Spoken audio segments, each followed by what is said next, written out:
오늘 함께 나누실 하나님의 말씀은 마태복음 28장 31절에서부터 35절까지의 말씀입니다. 신약성경 46페이지에는 마태복음 26장 31절에서부터 35절의 말씀을 다 함께 봉독하겠습니다. 그때에 예수께서 제자들에게 이르시되 오늘 밤에 너희가 다 나를 버리리라. 기록된 바 내가 목자를 치리니 양의 떼가 흩어지리라 하였느니라. 그러나 내가 살아난 후에 너희보다 먼저 갈릴리로 가리라. 베드로가 대답하여 이르되 모두 주를 버릴지라도 나는 결코 버리지 않겠나이다. 예수께서 이르시되 내가 진실로 네게 이르노니 오늘 밤 닭 울기 전에 내가 3번 나를 부인하리라. 베드로가 이르되 내가 주와 함께 죽을지언정 주를 부인하지 않겠나이다 하고 모든 제자도 그와 같이 말하니라. 31절 말씀에 보면 우리가 지난주에 성만찬에 대한 내용을 우리가 함께 나눴지 않습니까? 그러니까 그동안에 우리는 그냥 그 내용에 대한 부분만 설교 말씀으로 참 많이 들었어요. 그래서 예수님의 피, 예수님의 떡을 예수님의 몸 해가지고 우리가 성만찬을 통해서 예수 그리스도와 연합됨을 통하여서 우리가 구원받은 은혜를 날마다 증명하는 것이 어떻게 보면 성만찬에 가지고 있는 의미라는 이야기들을 많이 들어봤는데, 우리가 지난주에는 이제 유대인들이 6월절 만찬을 어떻게 지키는지에 대한 내용을 통해서 예수님이 하신 말씀의 의미가 어떤 의미를 담고 있는지를 같이 우리가 살펴보았거든요. 왜냐면 마태복음은 마태가 유대인들에게 복음을 증거하기 위해서 유대인들이 이해할 수 있는 그런 표현들을 써서 이제 성경을 기록하는 것이기 때문에 그런 것이라고 말씀을 드렸습니다. 근데 이제 6월절 만찬을 끝나고 30절 말씀에 보면 예수님께서 어디로 나아가시죠? 감람산으로 나아갈 그때라는 말씀입니다. 31절 말씀이. 그러니까 그때라는 말씀은 지금 예수님과 제자들이 어디를 가고 있다는 표현이에요? 감람산을 향하여 가고 있다는 표현입니다. 근데 예수님께서는 감람산에 기도하러 자주 가시잖아요. 근데 굳이 그냥 예수님께서 기도하러 가셨다라고 해도 되는데 감람산이라는 그 지명을 쓴 이유가 뭐 있겠죠. 그 의미가 있어요.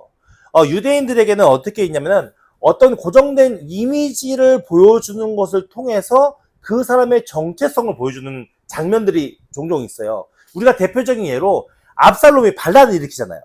그죠? 압살롬이 반란을 일으켜서 왕위까지 올라갔어요. 근데 왕위에 올라가서 내가 이제 왕이다라고 하는 것으로 끝내는 것이 아니라 다윗의 철을 범해요. 처들을. 그 이유가 뭐냐면 내가 다윗 왕의 아내들을 범함으로 내가 진정한 왕위에 올랐어라는 것을 보여주는 그런 장면이거든요.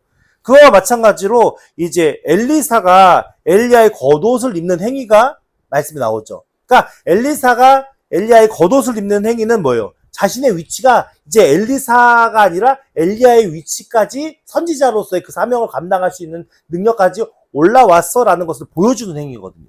마찬가지로 이 예수님께서 감람산에 가신다는 의미는 무엇을 담고 있냐면은 스가랴서 14장 4절 말씀에 이런 말씀이 있어요.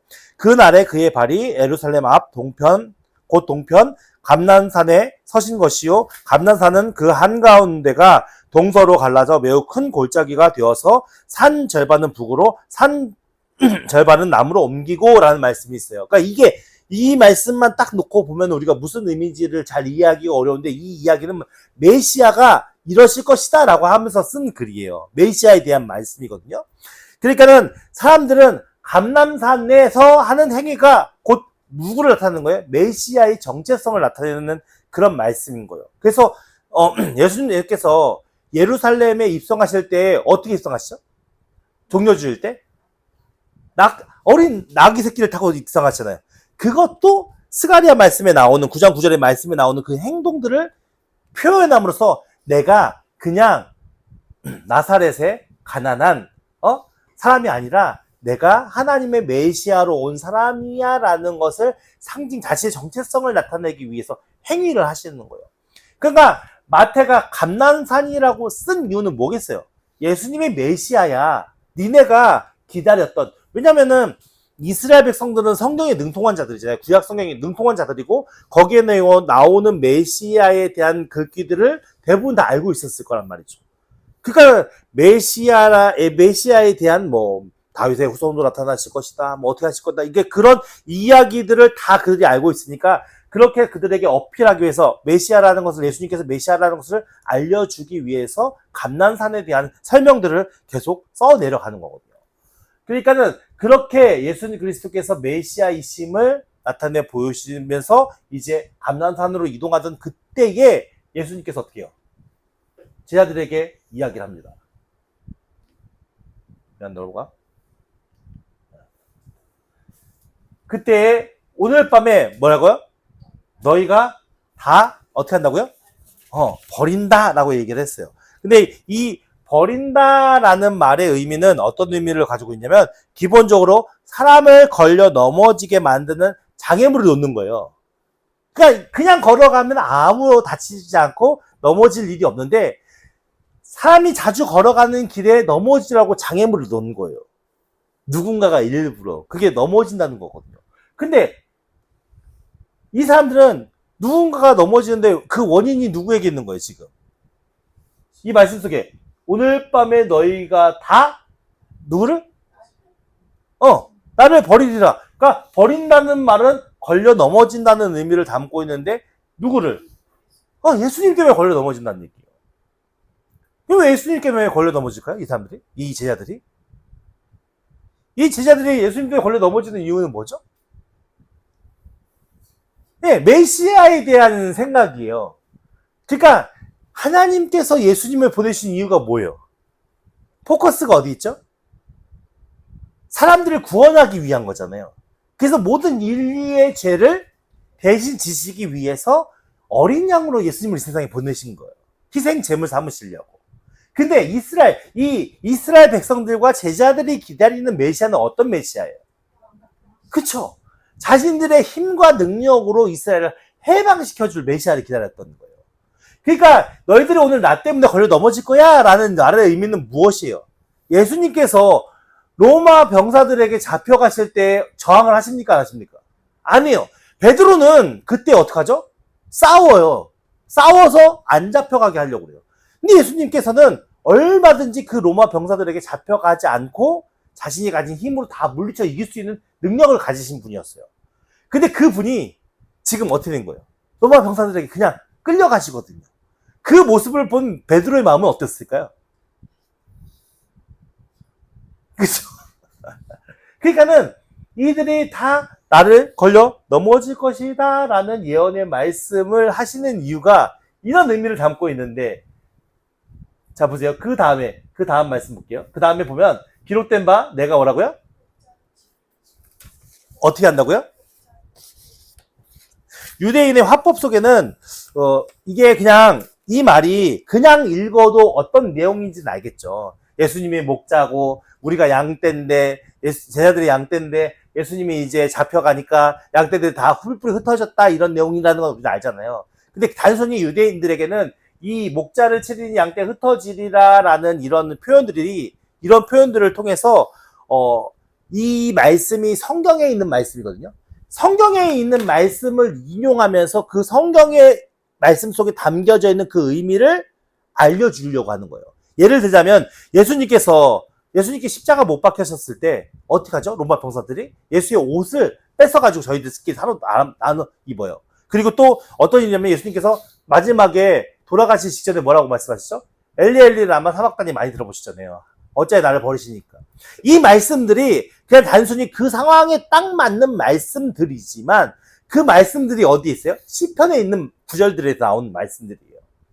그러니까 예수님께서 단순히 엘리 엘리 라마 사박단이라고 이야기하는 것이 그냥 단순히 고통 속에서의 외침으로 끝나면은 우리는 유대인들의 그 마음을 이해할 수 없는 거예요. 그냥 우리가 일반적으로 그냥 그 글을 읽는 그 상황에서 그냥 해석하는 거고, 유대인들은 뭘 알고 있냐? 엘리 라마 사박단이 어디 써 있는지 아는 거예요. 그 구절에 가는 의미가 뭔지를 아는 거죠. 그러니까 저들이 옷을 뺏어서 서로 나눠 입었다라는 그 글귀가 어디 있는 줄 알고 그 글귀가 담겨져 있는 의미가 뭔지를 아는 거예요.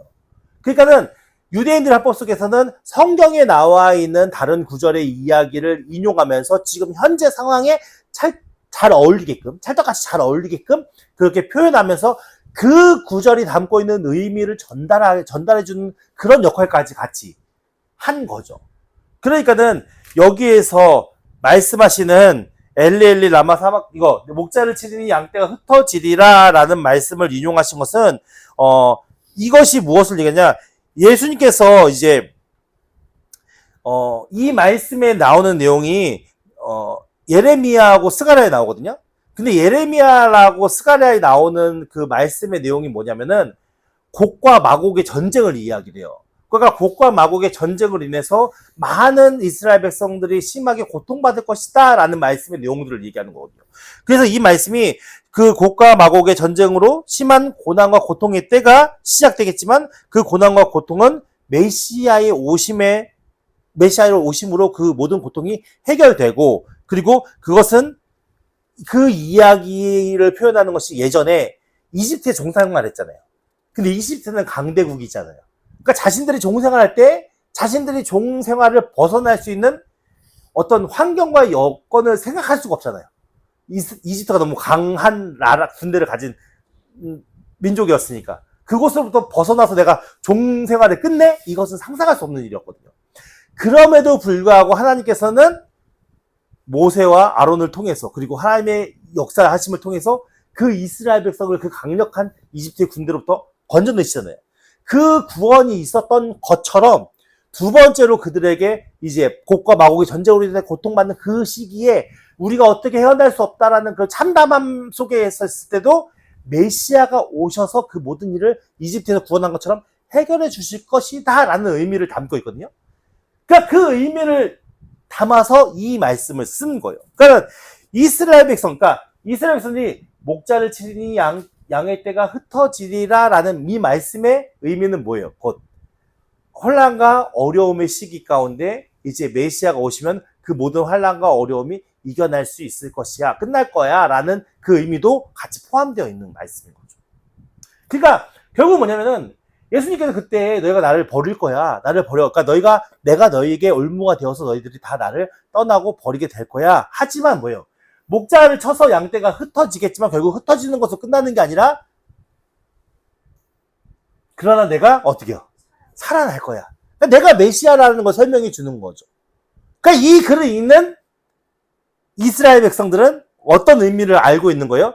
목자의 양떼 흩어진대. 아, 그래, 그렇게 환란과 어려움이 있겠지만 메시아가 오실 거 아니야. 그럼 그 다음 말씀에 내가 살아난 후에 너희보다 먼저 갈릴리로 가리라 라고 말씀하고 있는 거죠. 그러니까 이 예수가 진짜 메시아야? 라고 진짜 성경이 이야기한 그 예언의 메시아야? 그런 것에 대해서 생각해 볼 수 있다는 것을 알고 있죠. 그러니까 단순히 성경 한 절이 어떻게 보면 우리 그 의미가 상당히 많은 것이 함축되어 있는데 우리는 너무 이제 문자적으로만 그 의미를 접하다 보면 세세하게 느끼지 못하는 거죠. 그래서 마태복음을 보실 때, 특히 제가 마태복음을 계속 설명하면서 말씀을 전하면서 느끼는 바는 뭐냐면, 마태복음에 인용된 구약의 말씀들을 가급적이면 다 찾아보고 그 의미를 생각해봐야 진짜 마태가 어떤 의미와 어떤 생각을 담아서 그 하나님께서 마태에게 그런 지혜와 지식을 주셔서 성경을 기록하게 했나에 대한 더 깊은 의미를 우리가 생각해 볼 수 있다는 것이죠. 그러니까 예수님의 이런 표현과 말에 대한 것들은 다 지금 세세하게 자신이 메시아이시고 하나님의 구원자이심에 대해서 명료하게 설명하고 나타내 보여주고 있습니다. 그런 다음에 너희보다 어디로 간대요? 네, 갈릴리로 간대요. 이상하잖아요. 그럼 예루살렘에서 십자가 못 박혀주시면 예루살렘에 오셔야 돼요. 예루살렘에 계시면 되잖아요. 근데 갈릴리로 가신대요. 왜 갈릴리로 가실까요? 우린 참 막연하죠. 왜 갈릴리로 가시냐면은 이사야 49장 6절 말씀에 이런 말씀이 있어요. 그가 가르사대 내가 나의 종이 되어 야곱의 지파를 일으키며 이스라엘 중에 보존된 자를 돌아보게 할 것은 오히려 경한 일이라. 내가 또 너로 이방의 빛을 삼아 나의 구원을 베풀어서 땅끝까지 이르게 하리라. 그러니까 이게 메시아가 유대인들만을 구원하기 위한 메시아로 오셨다면 어디 있는 게 정상적인 거예요? 예루살렘에 있는 게 정상적인 거예요. 근데 갈릴리로 가셨다는 의미는 뭐냐? 예수님의 주 사역이 어디서 이루어졌냐? 3년의 공생의 사역의 주 사역, 거의 대부분의 무대가 갈릴리 지역에서 이루어졌거든요. 근데 갈릴리 지역에서 유대인들에게만 복음을 전하셨나요? 아니요, 이방 여인도 만나고, 그들이 정말 업신여겼던 사마리아 사람도 만나고, 예수님의 사역이 단순히 이스라엘 백성들에게만 복음이 증거된 건 아니거든요. 그러니까 결국 예수님의 사역이 이 갈릴리, 부활하신 예수님이 갈릴리 지역으로 가신다는 의미는 무엇이냐? 이제 구원이 이스라엘 백성들에게 국한되는 것이 아니라 모든 열방의 구원의 은혜가 전파되고 증거될 수 있는 그런 모든 것을 나타내는 게 이 갈릴리로 간다는 표현 안에 담겨져 있는 거예요. 그러니까 이게 얼마나 우리에게 감사한 일입니까? 우리 오늘 그 일이 갈릴리로 가셔서 하셨던 그 모든 일들이 오늘 우리에게까지 전달되어지고 흘러와서 오늘도 예수님을 믿는 우리가 구원의 기쁨에 참여할 수 있는 하나님 나라의 백성이 된 것이니까 얼마나 큰 은혜를 담고 있는 것입니까? 그래서 그 구원의 은혜가 이제 유대인에게서부터 이방 민족까지 넓게 그렇게 전파될 것이다 라는 어떤 선언의 말씀과도 같은 것이. 그래서 갈릴리로 간다. 내가 살아날 것이다. 너희가 나를 버린 후에 지금 그 얘기를 하는 거죠. 그 말씀 속에서 베드로가 이제 그 말씀을 들으니까 어떤 마음이 들었을까요? 베드로가 그래도 충성스럽게 가장 앞선 제자로서 예수님을 따랐던 제자인데 뭐라고 말씀하고 있습니까? 베드로가 대답하되 모두 주를 어떻게 한다고요? 버릴지라도 나는 버리지 않겠습니다. 나는 결코 버리지 않겠습니다. 이 말에 우리 이 표현만 들어봐도 베드로가 얼마나 자신의 의지를 담아서 표현한 말이라는 걸 알 수 있잖아요. 그러니까 여기는 모두가 버려도 저는 절대 버리지 않습니다. 이스라엘 이 시대의 고대 이스라엘 문화 속에서 제일 중요한 게 뭐라고 했어요? 명예라고 했잖아요. 명예. 스승은 아버지보다 더 섬겼다고 했잖아요. 부모보다 더 귀한 존재로 여기고 더 존경하고 더 경외하시는 마음을 담아서 그들을 따르고 섬겼단 말이죠. 그랬던 그를 배신하고 도망친다? 이들에게는 이거는 정말 뭐랄까요? 약간 자신이 진짜 자신의 목숨을 버려서까지 지켜야 하는 그런 의미를 담고 있는 말인 거예요. 그래서 이렇게 다짐한 거죠. 나는 모든 사람이 다 예수를 버린다 하더라도 나는 당신을 버리지 않습니다. 나는 결국 그러지 않을 겁니다. 라고 자신의 모든 인간이 가질 수 있는 모든 의지를 담아서 지금 그러니까 자신의 굳은 결의를 지금 이야기하고 있는 거예요. 말씀하고 있는 거죠. 근데 예수님께서 뭐라고 얘기하십니까? 예수께서 이르시되 내가 진실로 너희에게 이르노니 오늘 뭐가 울기 전에? 닭이 울기 전에. 내가 몇 번이요? 한 번도 아니고 3번이래요. 닭이 울기 전이라는 의미가 뭘 담고 있겠습니까? 닭이 이스라엘 사람들에게는 좋은 동물이겠습니까? 나쁜 동물이겠습니까? 자, 퀴즈. 1번, 좋은 의미의 동물이다. 2번, 나쁜 의미의 동물이다. 자, 손 들어볼까요? 자, 1번 손 들어보세요. 아무도 없네요. 2번 손 들어보세요. 2번 있어요. 닭은 이스라엘에게는 좋은 의미의 동물이에요. 왜냐하면요, 닭이 울면 뭐가 나타나죠? 그쵸, 해가 떠요. 그러니까 닭은 하나님 앞에, 그러니까 이스라엘 백성들이 닭을 어떻게 생각하냐면, 하나님으로부터 시간을 인식할 수 있는 능력을 부여받은 동물이라고 생각했어요.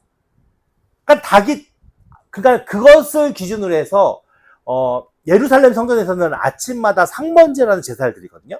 근데 그 제사를 드리는 시간을, 오늘처럼 우리가 시간을 보지 못하잖아요. 근데 상번제를 어떻게 드리냐? 닭이 울면, 야, 이제 시작됐다, 예배 드리자, 이게 된 거예요. 그래서 이스라엘 백성들에게는 닭은 뭘 얘기를 하냐? 그러니까 어떤 랍비가,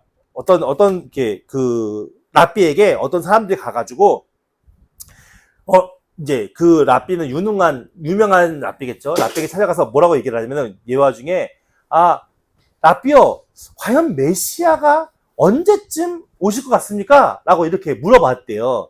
그랬더니 그 랍비가 뭐냐면 당신네들이 가장 어두움에 있을 때에 오실 것 같습니다. 그렇게 얘기를 한 거예요. 근데 그 말을 들은 사람들이 이제 오해를 한 거죠. 그래서 되게 기분 나쁜 거죠. 자기네들이 가장 어두움에 있을 때라는 것은 가장 안 좋은 상황이라는 거죠. 랍비 당신이 우리를 무시해서 그렇게 말씀하는 겁니까? 라고 얘기를 했더니 그 랍비가 뭐냐면 가장 어두울 때 닭이 울면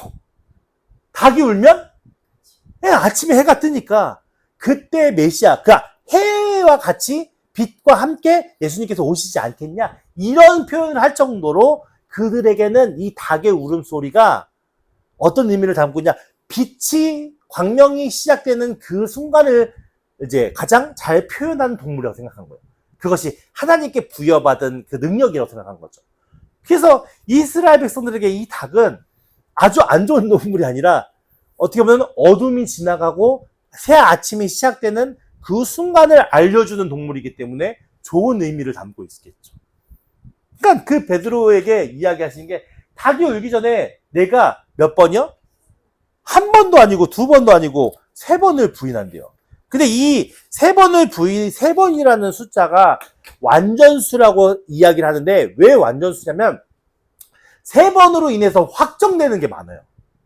그러니까 예를 들어서 내가 이혼 증서를 써줘도 이혼합니다 세 번을 외쳐야 진짜 이혼이 되는 거예요. 그죠? 그리고 예전에 출애굽기에 보면은 소가 착하고 정상적인 소도 있지만 약간 정신이 이상한 소도 있잖아요. 그래서 사람을 들이받는 일이 생겼거든요. 근데 소가 두 번을 들이받으면 그냥 소에게 약간의 문제가 있을 수 있다라고 생각하지만 세 번을 들여받으면 이 소는 그런 습성을 갖고 태어난 동물이기 때문에 죽여버려야 되는 거예요. 그러니까 이 1년에 예루살렘에 이스라엘 사람들은 몇 번 올라가죠? 우리 절기 지키자. 절기를 몇 번 지켜요? 1년에 몇 개가 있어요, 절기가? 이스라엘이 반드시 지켜야 할 절기가 몇 가지가 있어요? 세 가지가 있잖아요.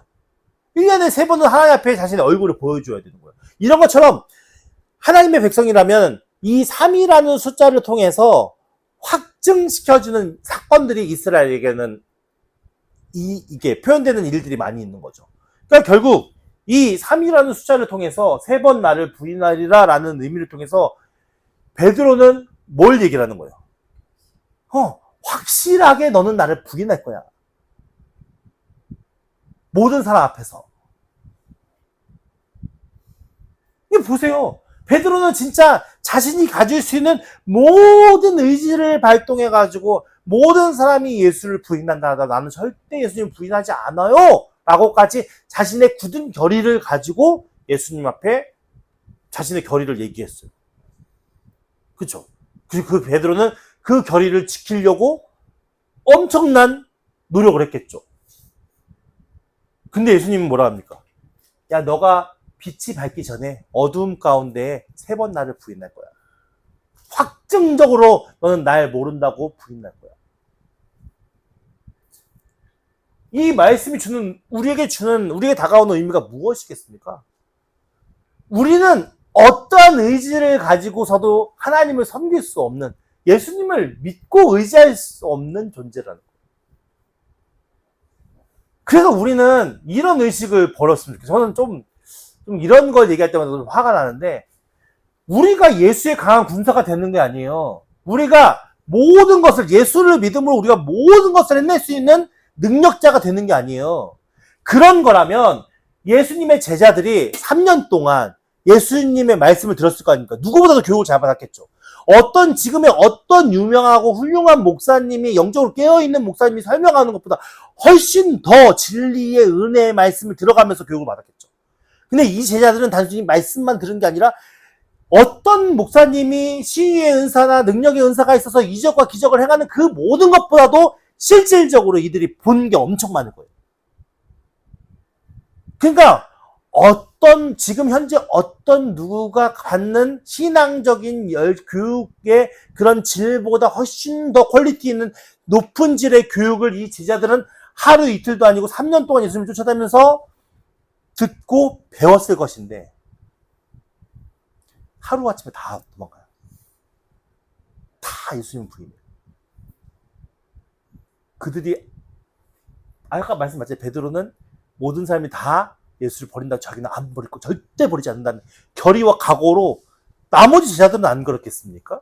예수님께서 지금 벌써 성만찬을 하시면서 너희 중에 나를 파는 자가 있을 거야 부터 시작해서 그 제자들의 마음속에는 나는 절대 그러지 말아야지 이런 마음이 있을 건데, 또 감난산으로 가는 길 중에서 너희들이 모두 다 나를 버릴 거야 라고 얘기하시는 그 말씀을 들으면서 그 제자들이 그래, 오늘 내가 예수를 버리겠네, 예수를 팔겠네, 이런 마음으로 있었겠습니까? 아닐 거란 말이죠.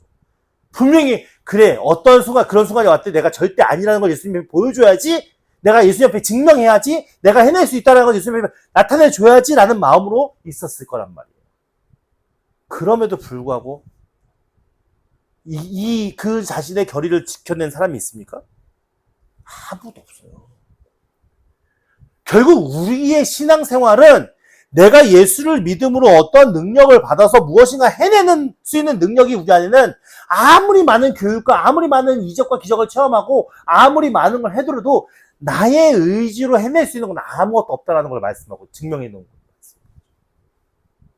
그렇다면 우리는 어떤 신앙의 모습으로 서 있어야 되는 겁니까? 철저하게 누구를 의지하는 믿음이어야 돼요. 내 의지를 의지하는 게 아니라 나는 어떤 것도 할 수 없는 죄인이니까 예수님이 해주세요라는 그런 믿음으로 서 있을 수밖에 없는 게 우리 제자의 모습입니다. 그래서 이 이후에 예수님이 십자가에 죽으시고 부활을 승천하시고 제자들에게 기도하라고 명령하시고 성령을 받은 그 제자들은 자신의 의지대로 살지 않았어요. 철저하게 하나님의 뜻에 순복하는 삶을 살았어요. 그러니까는 그 이후의 제자들의 모습은 어떤 모습이었냐? 능동적인 삶이 아닌 거예요. 진짜 수동적인 삶인 거예요. 가라 하면 가고, 멈추라면 멈추고, 전하라면 전하고, 기도라면 기도하고. 우리의 신앙이 그러한 삶이 되어야 되는 거예요. 내가 무엇을 하겠다라고 나타내는 믿음이 아니라, 내가 어떤 걸 이루겠다 하는 믿음이 아니라, 하나님께서 이끄시는 삶, 나는 내 의지를 들여서 나의 의의를 1도 세울 수 없는 연약한 존재라는 것을 인지하고, 하나님만 의지하고 하나님 앞에만 내가 엎드려오니 주님께서 나를 이끌어주세요 라는 그런 믿음으로 서 있는 사람이 가장 지혜로운 사람이고 가장 바른 믿음을 가지고 있는 사람이고 오늘 우리가 그와 같은 믿음이 되어야 돼요. 내가 지금 무엇인가 하지 못한다고 실망할 필요도 없고 내가 지금 이 순간에 무엇인가 만들어내 하나님의 뜻을 이루지 못한다고 절망할 필요도 없는 거예요. 왜냐하면 지금은 때가 아니니까 기다리고 있는 거예요. 누구를 바라보면서? 하나님을 바라보면서. 하나님이 나를 쓰시고자 할 그때에 내가 준비된 모습으로 하나님의 쓰임받기를 기대하면서 나는 오늘 어떻게 주님을 나는 죄인입니다. 주님 나를 사랑해 주십시오. 나를 이끌어 주십시오. 나를 세우십시오. 그렇게 주님을 전적으로 의지하면서 그 주님의 역사심을 기다리는 자들이 되어야 한다는 거죠. 그럴 때 하나님의 일하심과 능력이 그런 자들을 통해서 나타나죠. 베드로가 이르되 내가 주와 함께 죽을지언정 주를 부인하지 않겠나이다 하고 모든 제자도 어떻게 하고요? 얼마나 결의를 했다는 걸 알 수 있겠죠. 얼마나 그들이 각오를 다졌다는 걸 알 수 있겠죠. 근데 이들의 각오는 큰 의미가 없는 각오였습니다. 결국 하나님께서 행하시는 일들 속에 예수님이 예언하셨던 그 모든 예언의 말씀이 저들을 통해서 이루어지는 그런 광경을 우리는 말씀을 통해서 확인하지 않습니까? 여러분들 우리가 어떤 의지를 가지고 사느냐가 중요한 건데 제가 매번 여러분들에게 말씀드리지만 우리의 의지는 나를 바꾸기 위한 의지를 드리는 게 아니에요. 우리의 의지는 나의 삶을 바꾸기 위한 의지를 드리는 게 아니라 나의 의지는 주를 만나고 찾고 주를 바라는 거에 드릴 수밖에 없는 거예요. 나의 의지는. 왜냐면 나는 연약하게 부족하기 때문에. 나는 그 어떤 누구보다 죄인이잖아요. 우리는 그 어떤 누구보다도 진짜 처절한 죄인이잖아요. 베드로가 제자들이 배신한 건 아무것도 아니잖아요. 사실 우리가 배신한 거에 비하면 제자들이 배신하는 건 아무것도 아니거든요. 그럼에도 불구하고 하나님께서는 우리를 버리지 아니하시고 하나님의 사랑으로 또 붙들어 주셔서 하나님의 말씀을 기대하게 만드시고 또 하나님의 말씀을 듣고 깨닫게 만드시고 또 그로 인해서 우리가 또 눈물을 흘리면서 하나님 앞에 기도하며 사랑할 수 있는 그런 은혜로 우리 가운데 역사하시잖아요. 우리의 의지를 하나님께 드리면 하나님을 찾고 만나고 하나님을 의지하는 것에 우리의 의지를 드리면 하나님의 성령께서 우리에게 깨닫게 하시고 그 일을 행할 수 있게 역사하십니다. 내가 행하는 게 아니고 내가 가진 힘과 능력으로 행하는 게 아니고 내가 가진 의지로 행하는 게 아니라 자연스럽게 하나님의 능력이 우리 가운데 하나님의 성령으로 역사하셔서 그 일을 순종하고 행해 나갈 수 있는 것이 믿음의 길인 거예요. 그러니까 우리가 누군가에게 왜 안 해? 라고 강요할 수 있을까요? 왜 못해? 라고 강요할 수 있을까요? 나도 못하는데. 나도 안 되는데. 그래서 우리가 할 수 있는 건 뭐냐면 격려해 주는 것밖에 없는 거예요. 조금 더 노력해보자. 조금 더 우리가 서로 힘내보자. 나도 못하고 있어. 너도 못하고 있지. 근데 우리가 조금 더 하나님을 의지하고 하나님 앞에 서려고 노력하다 보면 하나님께서 해낼 수 있게끔 역사하실 거야. 이걸 기대하는 거죠. 그래서 우리가 믿음이라는 건 그런 것 같아요. 우리가 얼마나 인내할 수 있고 기다릴 수 있고 참을 수 있는가. 그게 믿음이잖아요. 하나님이 역사하실 그때까지 내가 무엇인가 이루고자 하는 마음이 아니라 하나님이 그 일을 행하실 때까지 내가 포기하지 않고 주님을 믿고 기다릴 수 있는 게 진짜 믿음이지 않을까, 그런 생각을 해보게 되었습니다. 여러분들도 오늘 말씀을 한번 생각해 보시면서 여러분들 마음속에 그 하나님의 은혜를 다시 한번 세워나갔으면 좋겠어요. 오늘 우리는 무엇을 위해 싸우고 있는지, 오늘 우리는 내 의지를 어떤 쪽으로 세워가고 있는지, 나를 변화시키기 위해서 내 습관들을 고치기 위한 의지로 나아간다면 우리는 그 속에서 실망할 수밖에 없어요. 절망할 수밖에 없어요. 하지만 하나님을 쫓아가고 하나님을 사랑하고 하나님을 찾고자 하는, 하나님을 의지하고자 하는 그 은혜로 나의 의지를 사용한다면 하나님께서는 분명히 여러분들 가운데 승리하게 하시고 그 모든 일들을 이루게 하실 것입니다. 그러한 은혜가 우리 가운데 충만하기를 예수님의 이름으로 축원합니다.